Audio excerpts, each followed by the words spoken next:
What if the greatest treasure in the world is already waiting for you? What if the universe is constantly sending you signs, but you are just not paying attention?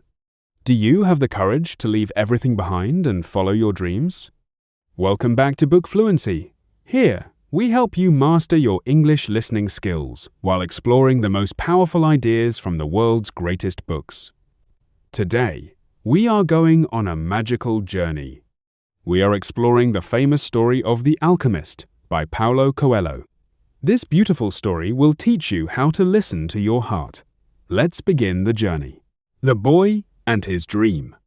Our story is about a young boy named Santiago. Santiago is a shepherd in the beautiful hills of Andalusia in Spain.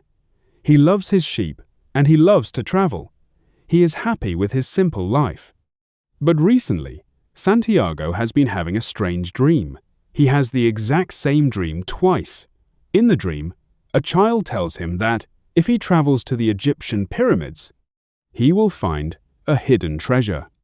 Santiago is confused. He goes to an old woman who interprets dreams. She tells him that he must go to Egypt, but Santiago is afraid. He does not want to leave his safe life. He does not want to leave his sheep. He wants to ignore the dream. Meeting the King of Salem. One day, while sitting in the town square, Santiago meets a strange old man. The man introduces himself as Melchizedek, the King of Salem.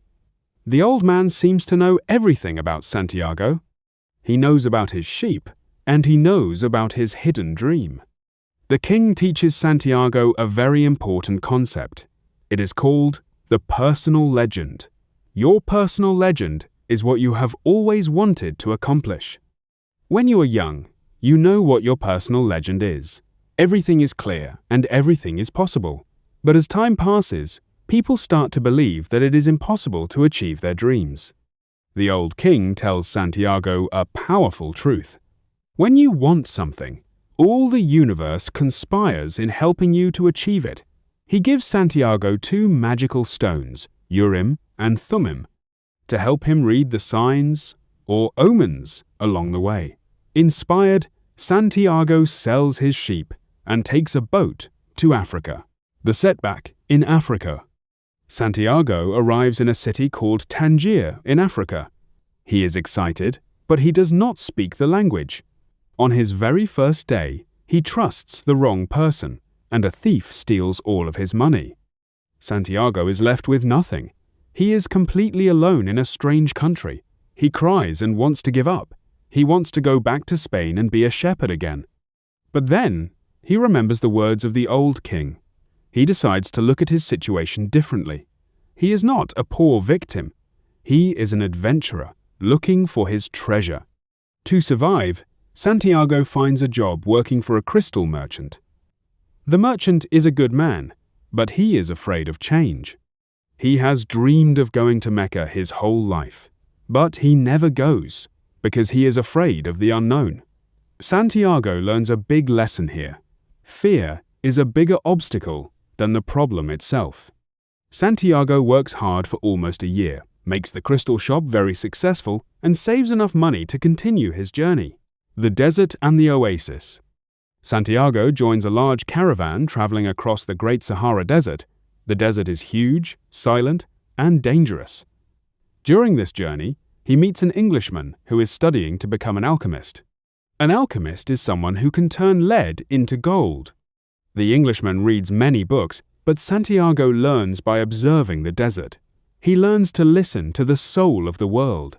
This is the spiritual force that connects everything. People, animals, the wind, and the sand. Because there is a tribal war in the desert, the caravan stops at a safe oasis called Al-Fayoum. There, at a water well, Santiago meets a beautiful desert girl named Fatima. He falls deeply in love with her. He wants to stay at the oasis with Fatima and forget about the pyramids. But Fatima tells him that a true man of the desert must always follow his journey. She promises to wait for him. True love, he learns, never stops a man from pursuing his personal legend. Meeting the Alchemist. At the oasis, Santiago finally meets the real alchemist. The alchemist is a wise and powerful man who understands the secrets of the universe. He tells Santiago that he must continue his journey to the pyramids. The alchemist agrees to travel with him and protect him. As they travel, the alchemist teaches Santiago the most important lesson of all: listen to your heart. It knows all things. Your heart comes from the soul of the world, and one day it will return there. At first, Santiago's heart is afraid. It tells him stories of danger and suffering. But Santiago learns to understand his heart and make peace with it. He learns that the fear of suffering is actually worse than the suffering itself. They face many dangers. At one point, they are captured by a hostile tribe. To save their lives, the alchemist tells the tribal chief that Santiago can turn himself into the wind. Santiago is terrified, but he communicates with the desert, the wind, the sun, and the soul of the world. A massive sandstorm blows, and Santiago performs the miracle.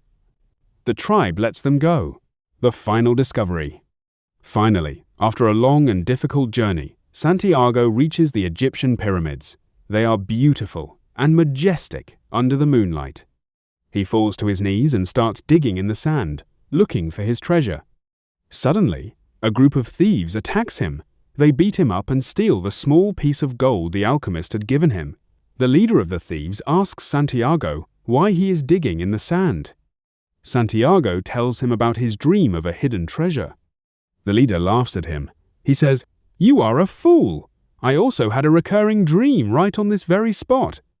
I dreamed that I should travel to Spain, go to a ruined church where shepherds sleep, and dig at the roots of a sycamore tree to find a hidden treasure.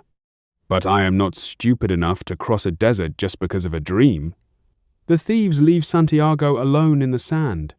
Santiago is bleeding and bruised, but he stands up and starts laughing. He finally knows where his treasure is. Santiago travels all the way back to Spain. He goes to the exact same ruined church where he had his very first dream with his sheep.